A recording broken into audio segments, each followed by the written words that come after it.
Entre Loire-Atlantique et Morbihan, la communauté d'agglomération de Cap-Atlantique a lancé un plan d'action sur tout un bassin versant. Objectif, améliorer la qualité de l'eau et ainsi reconquérir le classement sanitaire d'une zone conchilicole.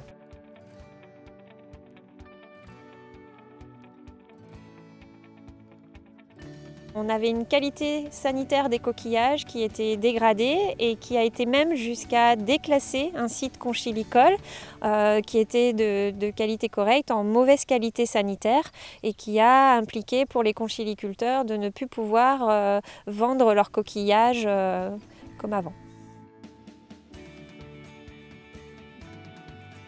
Cap-Atlantique a vocation à préserver la qualité de l'eau et des milieux pour justement contribuer à pérenniser ces activités socio-économiques qui sont tributaires de la qualité de l'eau.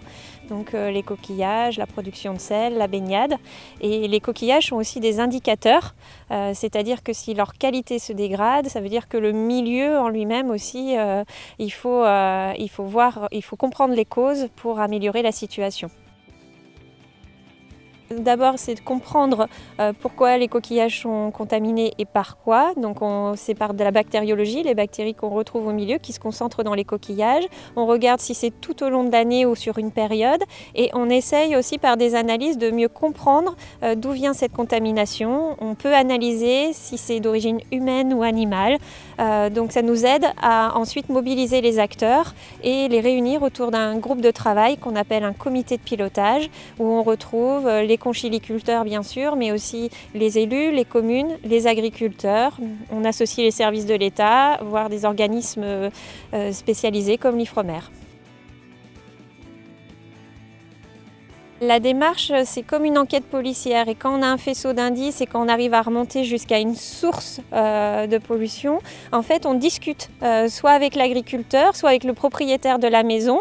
On fait un diagnostic un peu plus complet sur site pour comprendre et généralement on trouve des solutions pragmatiques avec les acteurs concernés et voilà, c'est pas forcément une erreur et c'est pas une démarche qui est généralisée pour tout le monde, c'est adapté à ce que l'on retrouve dans le milieu.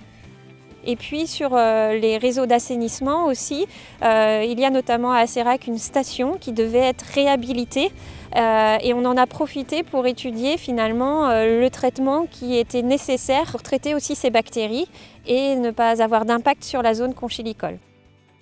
Et la zone conchilicole a été déclassée en 2009 et grâce aux efforts de tout le monde, en fait, on a pu reclasser la zone au bout de 2 ans. Et les efforts se sont vus d'ailleurs dès la première année. Il y a eu une réaction rapide et efficace, on va dire, des services aux attentes des professionnels. Le service ou le département environnement de Cap-Atlantique et donc les politiques de Cap-Atlantique ont proposé qu'il y ait une politique de bassin versant bien pointue et très ciblée pour essayer de comprendre d'où venaient les pollutions pour pouvoir y remédier. Donc ça a été, c'est toujours agréable de sentir un soutien au niveau politique et technique. Et c'est vrai que nous, ostréiculteurs, on travaille dans l'eau et le fil de l'eau, c'est vraiment le relais entre toutes les activités, que ce soit agricole, l'urbanisme entre autres, c'est vraiment les 2 points nous, qui nous touchent de près. Une implication et des éleveurs et des techniciens aussi de la Chambre d'agriculture qui pratiquement parcelle par parcelle, ont essayé de comprendre quelles étaient les bonnes attitudes et les bons comportements à avoir. Non, vraiment tout à fait positif. C'est un problème de culture, c'est-à-dire que nous, ça s'est inscrit aussi dans une démarche à long terme, c'est-à-dire que depuis longtemps, les représentants du syndicat se sont investis dans cette démarche de qualité d'eau et de communication avec les autres acteurs. Et ça, je pense que le contact, la communication, la rencontre, en gros, c'est payant. C'est-à-dire qu'on n'est pas dans une gestion conflictuelle, mais plutôt une gestion positive. Et les Escherichia coli viennent par les bousses des animaux.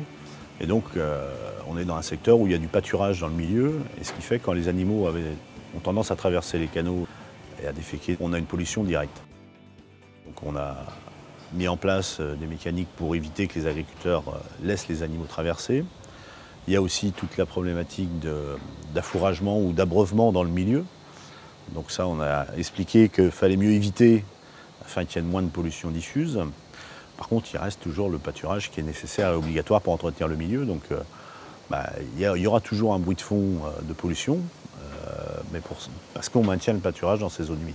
Ça veut dire qu'on clôture, on fait attention aux périodes de pâturage par rapport à la marée, on fait attention à éviter de pâturer quand il reste un peu d'eau, on fait attention au positionnement de l'abreuvement et de l'affouragement. Voilà, c'est des pratiques qui sont assez simples à mettre en place, mais qui portent leurs fruits parce qu'aujourd'hui, on arrive à améliorer la qualité de l'eau. 90% des agriculteurs sont rentrés dans la démarche volontaire. Donc on peut se satisfaire quand même de l'engagement des agriculteurs à ce niveau-là.